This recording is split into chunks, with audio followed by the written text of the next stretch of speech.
Boa tarde, nós vamos dar início ao nosso primeiro módulo. Nós vamos falar sobre o projeto Conexão Mata Atlântica. Projeto este que é uma iniciativa do governo federal, por meio do Ministério da Ciência e Tecnologia e dos governos dos estados do Rio de Janeiro, São Paulo e Minas Gerais. E com apoio financeiro do BID, Banco Interamericano de Desenvolvimento, e do GEF, Fundo Global para a Biodiversidade. O projeto Conexão Mata Atlântica, o nome dele é Projeto de Recuperação e Proteção dos Serviços de Clima e Biodiversidade do Corredor Sudeste da Mata Atlântica Brasileira. E a partir desse nome a gente já consegue delimitar pelo menos duas coisas: os objetivos, que seriam a recuperação e proteção dos serviços de clima e biodiversidade, e a área de abrangência do projeto.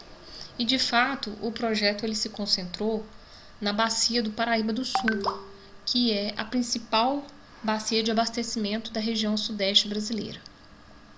Em Minas Gerais, quando esse projeto iniciou em 2017, ele iniciou suas atividades nas bacias dos rios Pomba e Muriaé.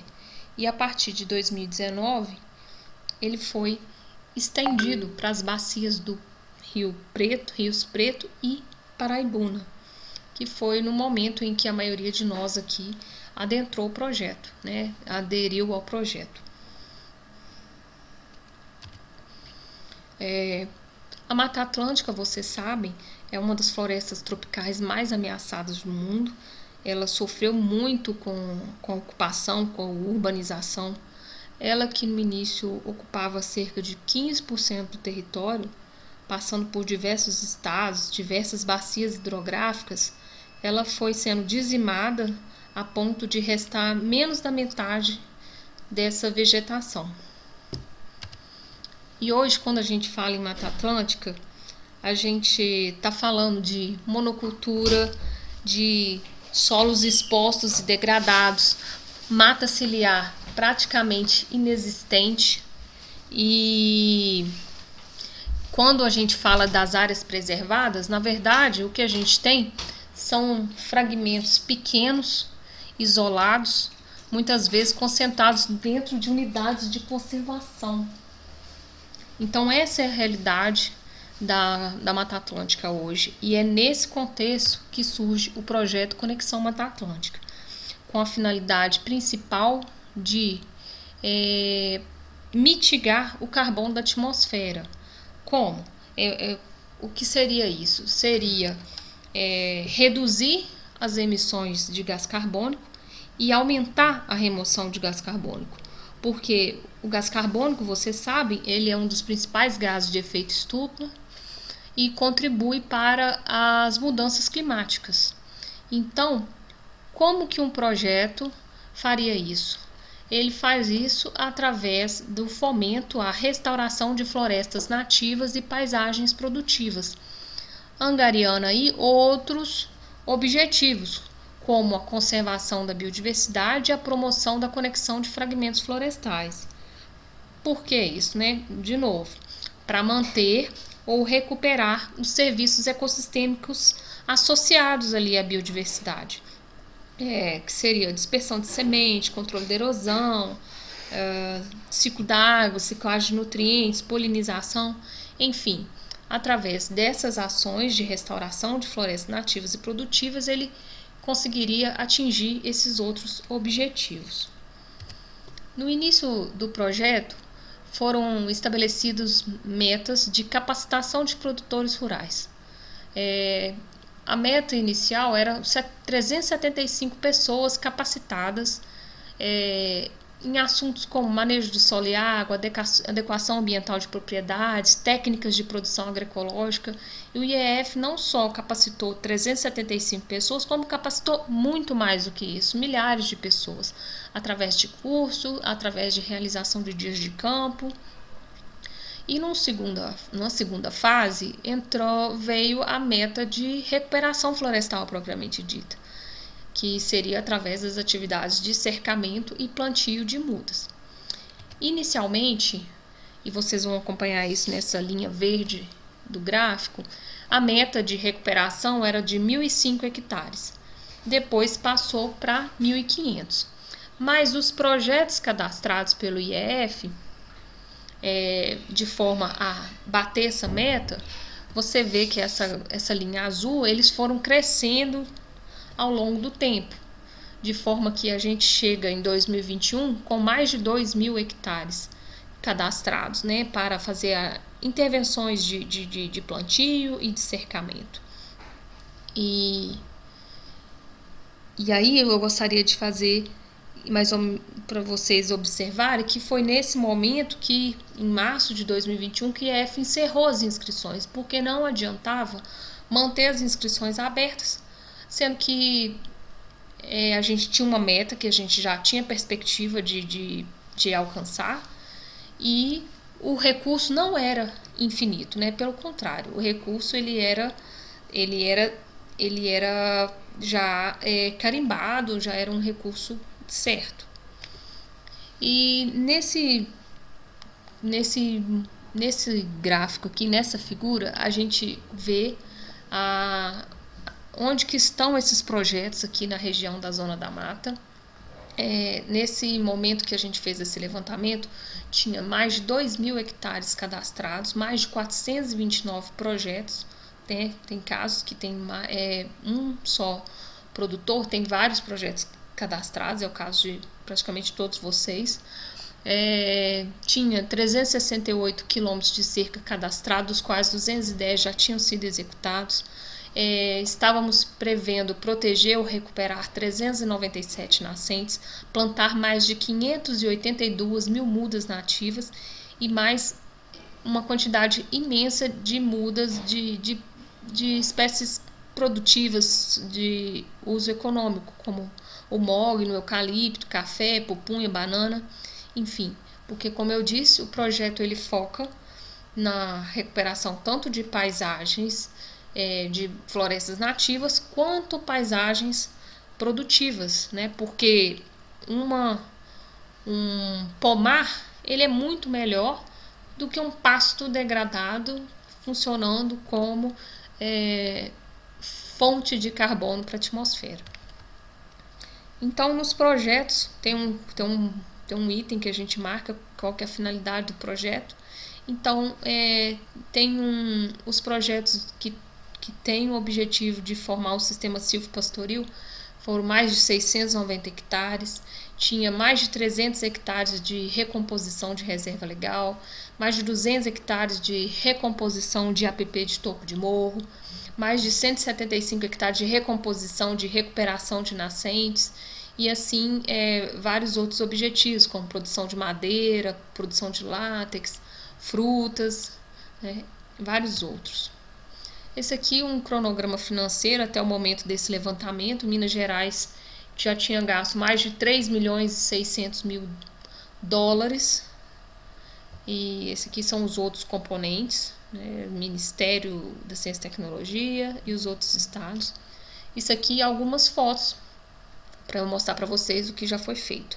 Isso aqui é a propriedade do senhor Gabriel Pagioli, em Juiz de Fora, cercamento, plantio de nativas e plantio de banana. Esse aqui é plantio de pupunha na propriedade do senhor Paulo Gomes, em São João Nepomuceno. Esse aqui é o projeto do seu Omar de Guiricema. Também ele tem plantio de mogno e reflorestamento. A Gisele e o Roberto em Monte Verde, eles têm um projeto lá de integração pecuária-floresta. Plantamos eucalipto em renque e eucalipto em área total. Tinha projeto de SAF, mas infelizmente teve que ser cancelado. Esse aqui é a propriedade do seu Caio Arestrup, né, da Vânia, do Beto, que eles têm projeto ainda de café, de mogno, de abacate, banana, porém o projeto que foi executado até o momento é o projeto de reflorestamento com nativas. Então a gente tem aqui algumas fotos. Isso aqui é a propriedade da Luciene, ela tem uma área de reflorestamento e ela fez o cercamento da reserva legal, e também ela tem um projeto que seria um quebra-vento, e que é essa foto da direita. Inclusive o quebra-vento nem ficou muito bom, né? Porque a empresa, ao invés de ela plantar mudas, ela plantou estacas de glericídia. Então o tempo passou e as estacas não se desenvolveram. Então a gente ficou, realmente o quebra-vento da Luciene, ele ficou prejudicado. Então, fora do projeto Conexão Mata Atlântica, a gente vai continuar fomentando a Luciene, vamos fornecer as mudas de gluricídia, de moringa que ela precisa para poder fazer esse quebra-vento, porque ela precisa dele, né? Ela precisa desse quebra-vento. Esse aqui é o projeto da Inaura, do Marco, do Arthur, ali na fazenda do Tanque, né? Próxima à fazenda do Tanque. Lá tem um quebra-vento, tem também 2 áreas de reflorestamento na PP e uma faixa no morro. Tem também um pequeno pomar e um plantio de eucalipto, né? O eucalipto vai ser usado como substrato para a produção de cogumelo. Este aqui é um projeto do seu Cícero, em Recreio, também em reflorestamento. Esse aqui na propriedade do senhor Francisco Mol, em Além Paraíba, você vê aí a aroeira produzindo já. E além das atividades fins, né, que seriam esses plantios, esses cercamentos, o projeto Conexão Mata Atlântica também viabilizou algumas melhorias e algumas oportunidades para o IEF, como a reforma do viveiro de Lima Duarte, a reforma do CEDEF. O CEDEF é uma unidade do IEF em Viçosa, dentro da UFV, Centro de Desenvolvimento Florestal, onde faz-se vários mapas. Essa parte de geoprocessamento é o QG do Conexão Mata Atlântica na Zona da Mata, e estava caindo aos pedaços, literalmente, e o Conexão Mata Atlântica permitiu fazer essa reforma. O espaço hoje está excelente, está adequado para o trabalho dos técnicos, né, e para a relevância do serviço que a unidade presta. O Conexão Mata Atlântica, ele também permitiu a produção de alguns materiais. Eu não sei se todos tiveram a oportunidade de ver. Isso aqui é um vídeo do qual participaram alguns técnicos, alguns fomentados, fazendo depoimentos. Depois eu posso disponibilizar para vocês, se alguém não tiver visto. Para atender as demandas, né, a gente do IEF teve que intensificar a questão da coleta de sementes, porque a gente tinha demanda por muitas milhares de mudas, como vocês viram, e algumas, naturalmente, a gente não tem o métier e nem tem a intenção de produzir, né? Citros, banana, não são mudas que o IEF normalmente produz, então a gente teve que comprar, não só essas, mas algumas que nativas também, que a gente não conseguiu, ou não conseguiu produzir a quantidade necessária. Então, tanto teve que investir em coleta de sementes, como teve que fazer a compra de mudas também. O IEF tinha, no projeto Conexão Mata Atlântica, tinha a intenção de formar algumas unidades demonstrativas. Essa aqui foi a inauguração da unidade demonstrativa na Fazenda Santa Cruz, em São Francisco do Glória, propriedade do Jorge.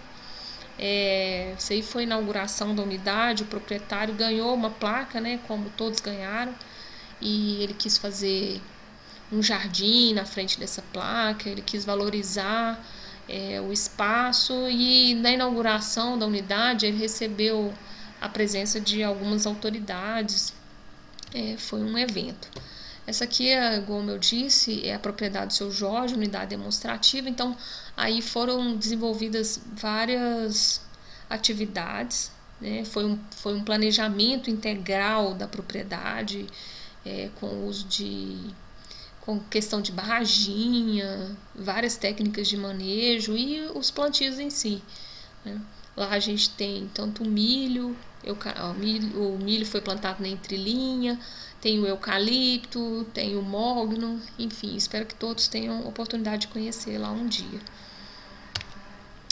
O IEF também proporcionou alguns treinamentos para os seus técnicos, a partir do projeto Conexão Mata Atlântica, como, por exemplo, atendimento humanizado, metodologias participativas. Então, foram oportunidades que nós tivemos através do projeto. Aqui também nós participamos de algumas viagens, alguns cursos, dias de campo. Na foto em cima, na Embrapa, no Mato Grosso do Sul. À esquerda, um workshop de mogno africano para entender alguns detalhes, né, do plantio, enfim. Do lado direito, uma visita na Embrapa, de Coronel Pacheco, também um curso sobre sistemas integrados. E nas redes sociais, o IEF e o projeto Conexão Mata Atlântica sempre tiveram muito presentes em vários eventos, como um evento em Sarandira, esse aqui à direita, vários projetos. Na mídia, vamos citar exemplo também no jornal, tá vendo? Ó, o projeto Conexão Mata Atlântica continua a execução na região da Zona da Mata. Então, é um assunto que teve bastante em foco e promoveu diversas lives, né? Todo mês, há um tempo atrás, todo mês estava tentando trazer pelo menos um assunto, lives com assuntos relacionados ao meio ambiente. E essa foto aqui foi um dia de campo, foi o primeiro dia de campo realizado no projeto Conexão Mata Atlântica, na unidade demonstrativa de São Francisco do Glória, Fazenda Santa Cruz. Da nosso grupo aqui estiveram presentes a Vânia e o Beto. Então lá funcionou como estações, então a gente teve uma estação falando sobre o projeto de reflorestamento, outra falando sobre o mogno, uma terceira falando sobre o sistema de integração lavoura, pecuária, floresta, e ainda teve uma quarta estação falando sobre o plantio de abacate e café. Então essa foi a temática do primeiro dia de campo do projeto Conexão Mata Atlântica, sendo que o IEF tem intenção de fazer mais dias de campo no ano que vem, quer trazer para Juiz de Fora e esse dia de campo. Então, espero que vocês tenham entendido um pouquinho do projeto e do contexto no qual ele foi pensado. E eu concluo que o projeto, eu acredito que ele teve muito sucesso no atingimento de suas metas, né? Inicialmente no número de produtores capacitados e depois no atingimento, né, da área de recuperação, das metas que foram colocadas. Eu acho que foi muito bom. Não é o caso, nem todos tiveram esse cuidado, mas teve gente que teve a possibilidade, né, que vislumbrou no projeto Conexão Mata Atlântica a oportunidade de fazer a regularização da propriedade, a regularização do passivo ambiental da propriedade, fazendo plantios na APP, reserva legal, né? Então isso foi uma coisa boa. Também foi positivo na medida em que pôde difundir alguns modelos alternativos de uso da terra, como esses consórcios, sistemas agroflorestais, esses sistemas IPF, ILPF. A gente vê que com esses plantios sendo realizados, a gente pode falar na possibilidade de recuperação de serviços ecossistêmicos, como aumento do sequestro de carbono na atmosfera, aumento da produção de oxigênio, aumento da absorção da radiação solar, manutenção do ciclo hidrológico, né? Várias pessoas já relatando, olha, a água está voltando, a água está aumentando já em pouco tempo, sabe? Então, é muito positivo que o projeto tenha tido isso como objetivo e esteja alcançando esse objetivo, que é a recuperação dos serviços ecossistêmicos. Eu achei muito interessante também, principalmente no nosso caso, que a gente percebeu que os movimentos que existem, as redes, as parcerias, os grupos, eles são importantes mobilizadores e multiplicadores dos projetos. Quer dizer, se eu tivesse que começar a trabalhar um projeto hoje, aqui em Juiz de Fora, quem eu iria procurar? É muito mais fácil eu procurar o Mogico, procurar os grupos que já existem para poder difundir aquela ideia, aquele projeto, do que procurar achar fomentados para poder aderir ao nosso projeto, a qualquer projeto que a gente queira oferecer. Uma coisa que eu acho que é muito importante é diálogo e transparência Eu acho que isso é muito importante. Eu tenho isso para mim como premissa no meu trabalho.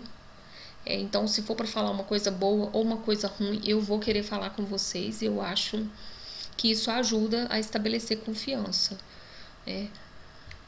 Também uma conclusão que a gente chega é que imprevistos acontecem, vocês veem. A gente cadastrando muita área e de repente a gente percebe que a gente não vai ter dinheiro para poder executar tudo aquilo. Então isso gera um transtorno, gera um imprevisto. A gente teve que cancelar editais, a gente teve que fazer cortes em editais que já estavam aprovados e contratados. Então, assim, a gente tem que entender que imprevistos acontecem. E entender também que sempre é possível melhorar. Você pode melhorar um edital que às vezes ficou confuso e a gente só viu na hora que estava executando. A gente pode melhorar o serviço. Eu dou exemplo, por exemplo, da Luciene que falou comigo. Nossa, da próxima vez podia pedir para fazer uma estaca, colocar um pedaço de bambu ali para a gente saber onde que está a muda. Porque depois fica mais fácil para a gente para roçar, fica mais fácil para dar manutenção, enfim. Então a gente pode sempre melhorar os serviços que estão sendo prestados. O acompanhamento, um acompanhamento também tanto da parte do técnico quanto do fomentado. É sempre bom acompanhar, é sempre importante e se engajar nas atividades. Então são essas conclusões que eu tiro desse tempo de projeto.